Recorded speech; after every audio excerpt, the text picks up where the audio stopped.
Good morning, everybody, for another fantastic sort of showcase session on a Monday morning in South Africa, anyway, wherever you might be around the world. This morning we have one of our well, one of our revered partners, Anrico, who is the CEO of Multimedia. Multimedia have been working and partnering with Unique Speaker Bureau for over a decade now, and they are just the most incredible company to work with. Um, but getting back to Enrico, I mean, there are few people that I've met in the conferencing industry, and it's been 17 years since I got involved, that I've met that's as passionate about shaping content for relevant content for the audience than Enrico. His focus on audience in experience is off the charts. I thought we were pretty passionate about it until I met him. And he's got just some fantastic ideas, nothing uncomplicated. He speaks in a very clear, understanding manner, shoots from the hip, and I think a lot of people are listening. So, yeah, you can imagine how much experience someone like Enrico actually has. I mean, Multimedia do over 1,000 events a year. So he and his team have got access to a lot of what goes on the stage. And it's not like a sort of a conference organizer's role where they're in and out of the venue and they are focused on the stage, on the content all the time. So you can imagine some of the ideas and some of the experience and where he comes from. So with Enrico's passion behind multimedia and behind the conference industry, I can only imagine where they're going to be in the next decade. From now. So, Enrico, I think just I can safely say from all of us in the conferencing industry, we are really chuffed to have you, just pushing from the background. You don't need to do this. Your company is extremely successful, but your passion just speaks through it, and trying to shape our industry into being better and better all the time. It's just fantastic. We love what you do out there. So maybe take us away on a short journey this morning, and we're going to share this far and wide. Cool. Thank you very much, Paul. I always love having a conversation with people. As Paul mentioned, deeply, deeply, deeply passionate about our audiences. At the end of the day, everything that we do is for every single person in the seat. But good morning, ladies and gentlemen. Welcome to a cold, depressing SA winter morning, but let's jump into it. Now, ladies and gentlemen, we don't go to events for fancy PowerPoints. We don't go because there's laser pointers. We don't go because there is a speaker that we've never heard of.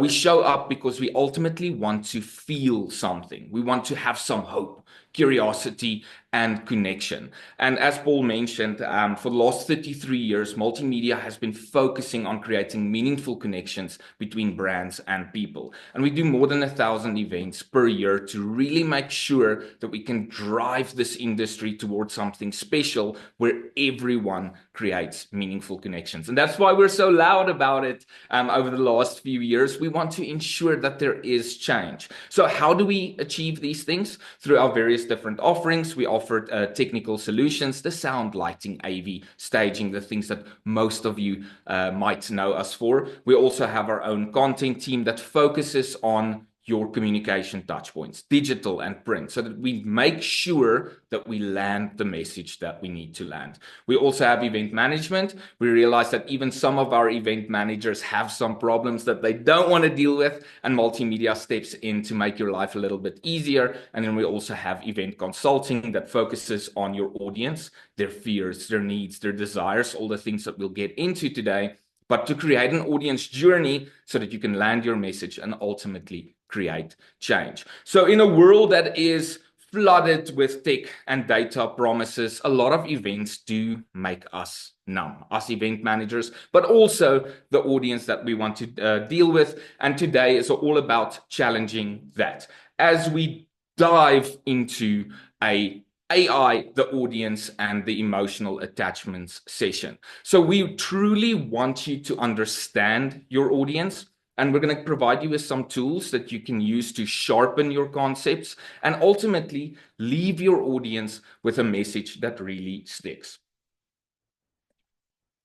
So, part one, the thing that everyone sometimes forgets about is understanding our audience's needs, desires, and fears. And we've realized that most events fail for one reason. We think we know our audiences, but we don't actually listen to them. We assume we know what they want. And then we project our brand message. And there's nothing wrong with projecting your brand message. At the end of the day, that's why the event is there. There's a brand message that needs to be delivered. But we want to create something where we're able to create an emotional connection with every single person. And when we fail to do that, we start to realize that half our audience are sitting on their devices or they're detaching and not participating. So here is the ultimate truth, the thing that drives everything we do at Multimedia. We understand that your audience has external pain points. Those are the practical challenges that we deal with every single day. Now, I don't know all your audiences by heart. It's a journey that we go on with people. So I'm going to direct this thing a little bit towards you as an individual within your role in the industry as an event planner, creator, whatever the case may be. What is your external problem? It's you need to do an event. Sound, lighting, and AV. And there's a lot of perfect suppliers that cater to these things. And we're happy that all these people are out there because everyone has this opportunity to create something that's special and unique. But it's one of the problems that we deal with. So when we look at our audiences and you look at your audiences, you also understand that they have this external problem, something that they need to get done at that moment in time. But we go deeper than that. We start to understand at Multimedia that people have internal problems as well. And those are the things that are doubts and stress and uncertainty. Those are the things that people often forget about. So when we look at you as an event planner or event organizer, your stress, fears, uncertainty could be linked to you don't want to look inferior to your colleagues. You want to impress your CEO. You don't want to be or be perceived as useless. You don't know what you're doing. And our audience is going through the exact same feelings. So when we create experiences, we understand there's an external thing that we need to achieve, but there's this internal thing that blocks people. It doesn't get them to move because they're scared of what could potentially happen.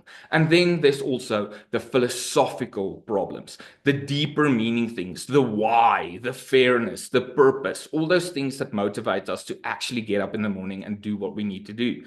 So when we look at event managers or organizers, that could be elevating your brand to its greater purpose. It could be that if your brand is a sustainable brand, you want to ensure that your events are sustainable because you want to create long-lasting positive change. You want to leave a positive legacy. And your audience goes through that as well. They have their external problems, they have their internal doubts, fears, but they also want to show up and change the world and leave it for the better. Now, if we don't address all of these things, we never actually win people's hearts. It's just another event. And a good example of this is something called New Coke. I don't know if any of you know about it or have read up about it, but basically Coke did a survey, a blind taste test, and they realized that people prefer Pepsi over Coke because of the sweeter taste.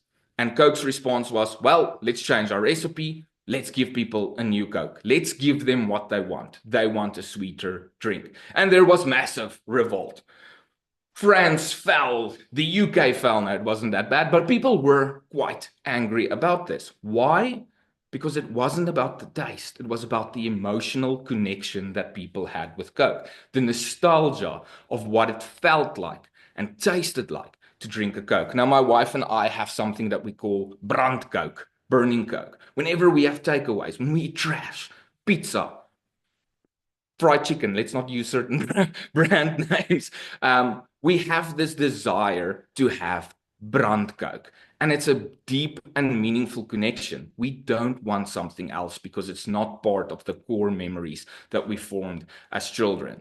And now ultimately, it's our responsibility to ensure that we understand these fears, hopes, and desires of our audience members so that we don't lose them throughout an event. Now, what does this actually mean to you, understanding all of these things? And this is where AI kind of comes into play. See, AI isn't just a gimmick that you say, oh, I use AI. I'm very cool. My CEO thinks we're progressive because we're doing cool things. No, it's a lens that allows you to understand people better than we could ever before. So how do we use AI within the events industry? And I'm not going to tell you, go out and find all the craziest things that you can find.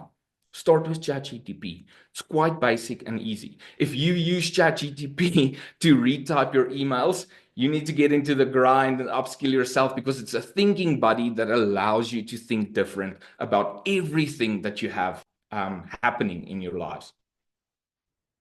So how can we use ChatGPT to really elevate what we do? First up, it takes a little bit of a grind. You have to collect data. And a lot of times, all of us already have this data. The first thing is our audience profiles. What I mean with an audience profile, it's their age, their sex, their race, everything we have on them, the roles they have within their company. Once we have all those information, we put it into a Word document. Quite basic, cool, sweet. We have some understanding over our audience members. But then we also add in our event objectives. If you don't work with event objectives, you need to get into that grind because you are falling behind. And if a fun event is not an event objective, every single event should kind of be fun. An event objective is something that your brand expects, the changes that needs to happen so that the audience can go out and change the world for the better. Now, when you have your event objectives, you also need to include your different communication topics, for instance, the different sessions that you need to host within your event, as well as the golden thread. Now, the golden thread is not just the event at that point in time. It is whatever happened before and needs to run for the entire year. Because an event should not just be a snapshot in time. It should enable whatever comes next, and it should support what came before it. Now you put all of that information into one single document, and you take that document and you pull it into ChatGPT and you give it a prompt. I have an event on X, Y, and Z. As example, a financial event. Please see all the relevant information attached. Then you prompt it, please assist me with the fears, needs, and desires of my audience based on life in South Africa. And ultimately, how can I connect with these people? Suddenly, you're providing ChatGPT with a lot of value so that it can start working and thinking and start understanding your audience that you might not necessarily be able to see certain core things. And then you also ask it to please provide me with different ideas to land my message with them, that core audience member. And then ChatGPT is going to do its thing, and it's going to provide you with all the information in the world that you don't look at yet. So once you received all the information, you tell it, thank you very much. We love to say thank you and please because we know it costs OpenAI a lot of money when we do these things, but we tell it, thank you. Now, please provide me with some design themes for my event. Why do we ask this? Because if I walk into another event that is about AI and it is a bunch of lines on screens and there's some technical face and everything is in a teal color, I'm going to disconnect. Why? Because I get used to seeing the same things over and over and over. So there's no novelty, there's no excitement. My brain doesn't go, whoa, I need to focus. This is different. No, but I've seen it before. Why should I pay attention? I'm going to sit on my phone. There's nothing new to get here. So when you prompt ChatGPT and you tell it, please give me two new or topics for my event.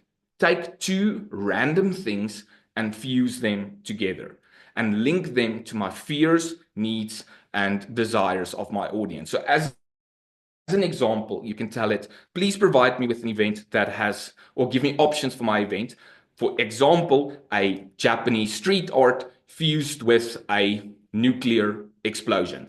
Don't use my options. Create something new, but take two random things and fuse it together. And then it's going to give you a complete list of the most random things that are mixed together that we don't always think about. Now, in between all of those things, you might realize there's some cool topics that you like, one in the one and one in the other. Then you can prompt it and you can tell it, hey, I like this topic on pop art, but I also like this topic on Wall Street Broker. Can you please bring those two things together and link it to my fears, needs, and desires of my audience, as well as my brand message, the communication touch points, and the golden thread. And then it's going to provide you with a very detailed document on how to use these different design things that are special and unique, and it will allow you to create something that is a little bit different. And you can even brief it. Please give me a design document on my set design, on what I can do in the foyer. What would catering look like?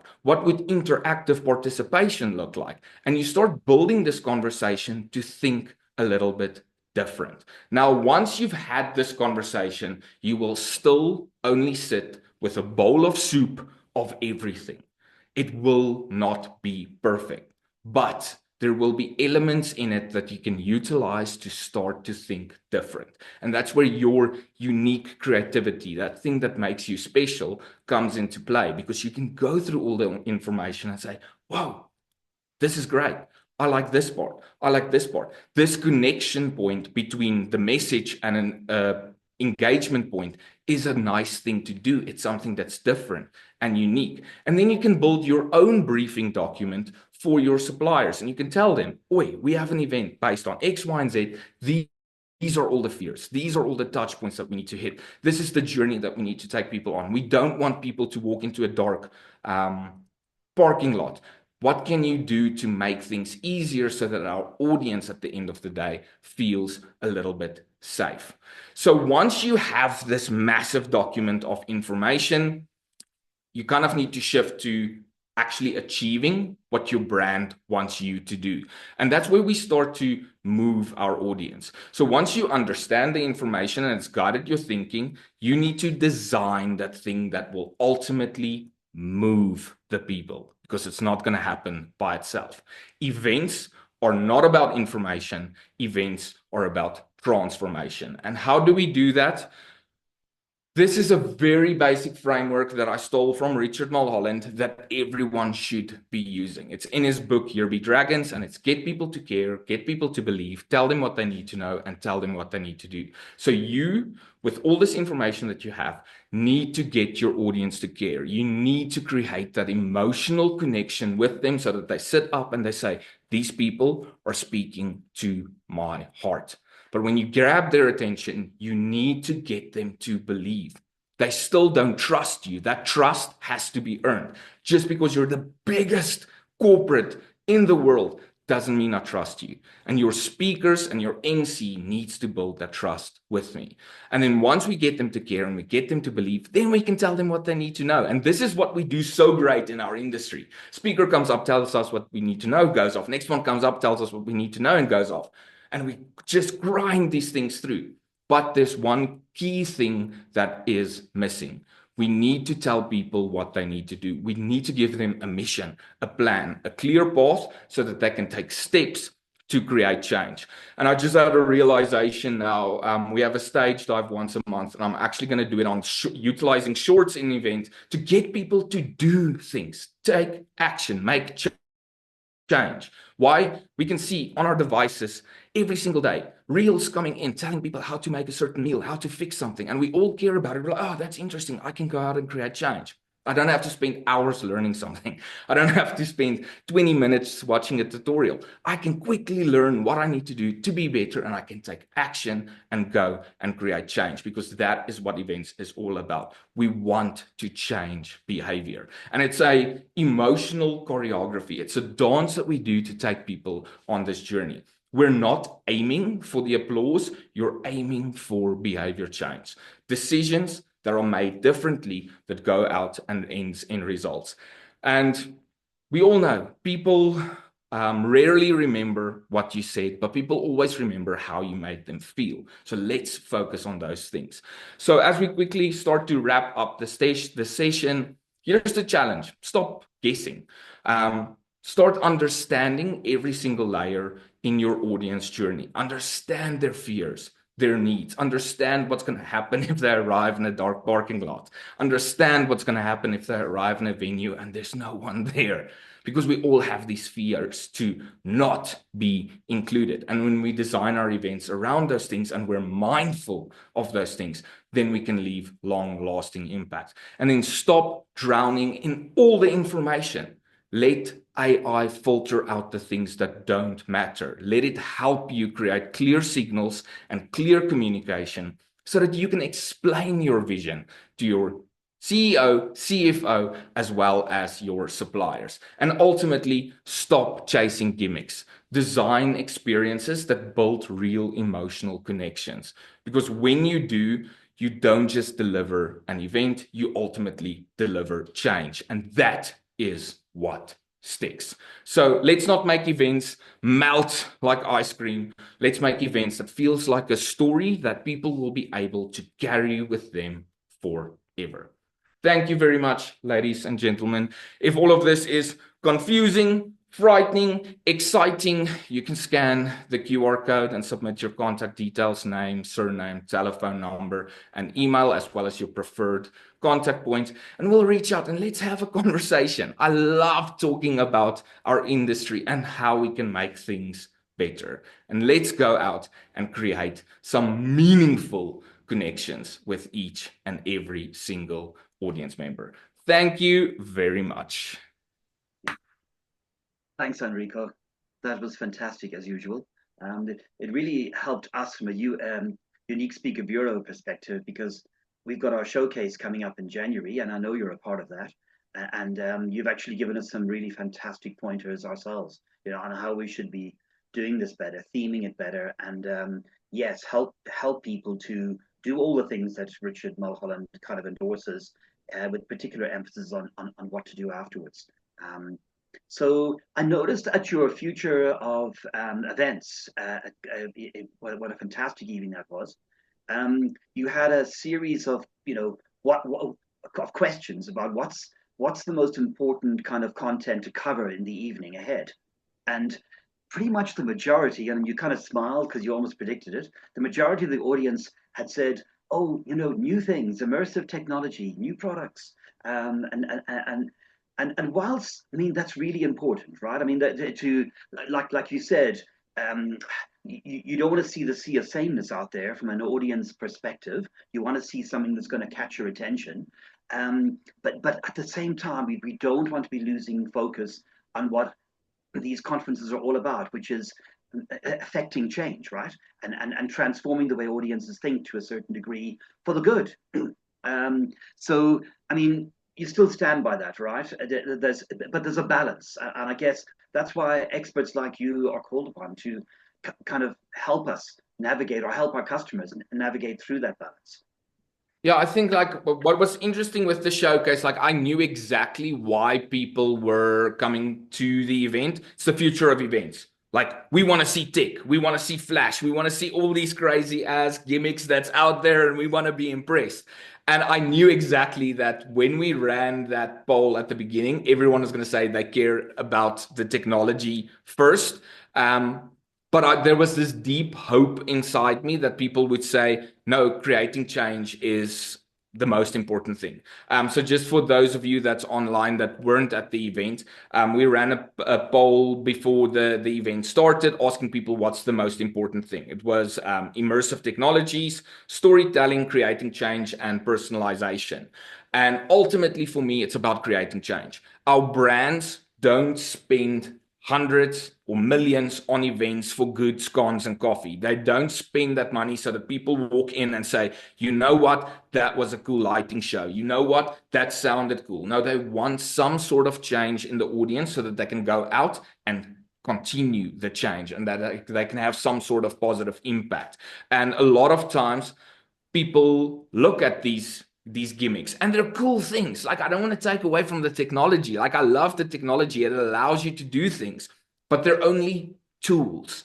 It's not about the technology. It's not about your set design. It's not about how glamorous your foyer looks and how great your food is. Is those things going to change something in the brains of your audience so that they go out and do what the brands expect them to do. So it was an interesting test at the Future of Events showcase that kind of proved our point that we know, like, people want the tech, and they don't really want to think further. Why? Because it's hard and it's effort. Like, our brains see the flash and it's like, I love this flash. I want this flash. I'm going to throw money towards my problem. Rather than saying, cool, how do I understand my audience? How do I understand their fears, their needs, their desires? And how do I work with these people to take them on a journey so that they can act differently for the benefit of our brands? No, look, great. And it's a great message to send out there. Don't give up on that, even though it's hard. Mm.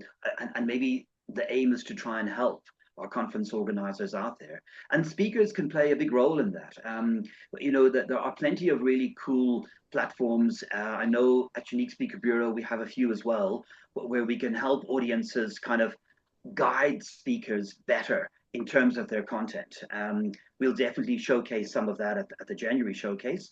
And thanks to your input, Enrico, I think I think we're gonna land that message, and we're gonna help people experience that. You had a great speaker there as well, Pierre Du Plessis, who I really thought tried to open audiences' minds, about why did you. He asked that kind of really thought-provoking question, and I guess appealed at the senses of people. Why did you start the business you were in the first place? Have a deep look, a reflection on that. Why did you join that particular company in the first place? And then think back to a time when your customers loved you. Think back to a time when your customers hated you, and think back to what you were doing at those particular times. And are you staying true to yourself? And I think he called those kind of companies purple cows. That they didn't change the animal, they just changed the color, and they stood out. When you look at a whole herd of cows, it's very hard to look at anyone that any particular cow that stands out. Maybe the big bull in the field or something like that, perhaps. But if there's a purple cow, you can't miss it. And he gave examples of purple cows, like Red Bull versus Coke, and how Red Bull became a purple cow and stood out in that massive industry. Why? Because they remained authentic. And he refers to you as a purple cow, Enrico, that you are standing out because you're remaining true. Does everybody like you for it? No. Does everybody like Red Bull? No. But that's okay. There's plenty of people that do, and you're catering for those, and building the brand accordingly. And Red Bull is an exciting brand. Another example is Apple. So yeah, I think you're right up there with Red Bull and Apple, Enrico. I think I agree with him. I have to say, that was quite an interesting journey working with Pierre, because I know quite a lot of his different talks. And when we started having this conversation, and I know it's something that I've raised over the month as well, months, is how you brief your speaker makes a massive difference. If you have a business problem and you just tell your speaker, oh, you know what, we're going through a moment of chaos, please come and do your chaos talk. There's nothing special linked to the brand in that. And it doesn't mean that it's going to be a bad talk. Like, there's always wisdom to get from the different speakers. But if you spend time sharing the relevant information with your speakers, they create something that's special and unique for you. So with Pierre's talk, it's titled, You're Weird and I Like It. It's a talk that didn't exist beforehand. He listened to what we wanted to achieve. He listened to the kinds of audience members that we had. And he's like, you know what, dude, I have a special message that you can share, that I can share with your audience. And it was such a unique experience that I'm grateful that we went in that direction, where we sat and we communicated about the problems that we wanted to solve, rather than just saying, oh, you know what, we have this problem, please come take one of your other talks, just squeeze it in and hope for the best. So when you spend time with our dear friend, Mr. ChatGPT, and you're able to get the right information and you're able to provide it to unique speakers bureau, they're able to spend time to analyze your problem and create something that's really authentic to that moment in time. Because not everything will always land the same way. And I think like we really were able to get that message across during Pierre's talk that you're weird, I like it, be different. If you're boring, be excellent at being boring. If you're like top of the world, chaos kind, be that. So it was a special experience. It was fantastic. Well done. Just another really good example of how you can use speakers really effectively. Um, yeah, well, terrific. I mean, we're kind of out of time now, but Enrico, I could, as always, talk to you the entire day, and I know with your 1,000 events. I mean, what did you say? Your biggest, the most events you had in one day this last year or whatever was 35 in one 35 day. events on a single day. And it's like, I know a lot of people will say like, Jesse, we don't actually want to work with someone like that because we're not going to have the attention that we deserve. But every single event, we give full commitment. The team is, as you mentioned earlier, like super focused on everything. And we're just so blessed to have one of the best teams around that doesn't matter how big or small, if it's 30 packs, all the way up to 85,000 packs, which is the biggest event that we do per year. Every single time, there's a clear focus to assist those people with landing their message and creating a meaningful connection with the audience. But I don't want to do another day with 35 events. It is quite anxiety inducing to run with it. Like by the end of the day, you're dead. Like you're finished. You're like, I'm done. I'm done. Oh, I think Melissa's on the call and she heads up our whole logistical operation. And I think she would just also be in the same boat as you. Um, no, but I mean, I've no doubt, Enrico, that every event was a success. But look at the experience that your teams get from, doing continuous events like this all the time. So it's just phenomenal. Well, unless there's any questions, burning questions from the team, I think we better let Enrico go. But Kathy, do you want to close us out? Unless there's anything else. Well, first of all, I must say that you say that tech is not, the main focus, but my word, the showcase in January was just next level. The lighting, but also, as you say, I mean, the team was they really were helpful. Any questions that we had, they would answer them straight away. And even from setting up to you kind of walk in the room afterwards and everything's gone. It was just so professionally done and just, incredible, really, really incredible. But 1,000 helps you to create a well-oiled machine. That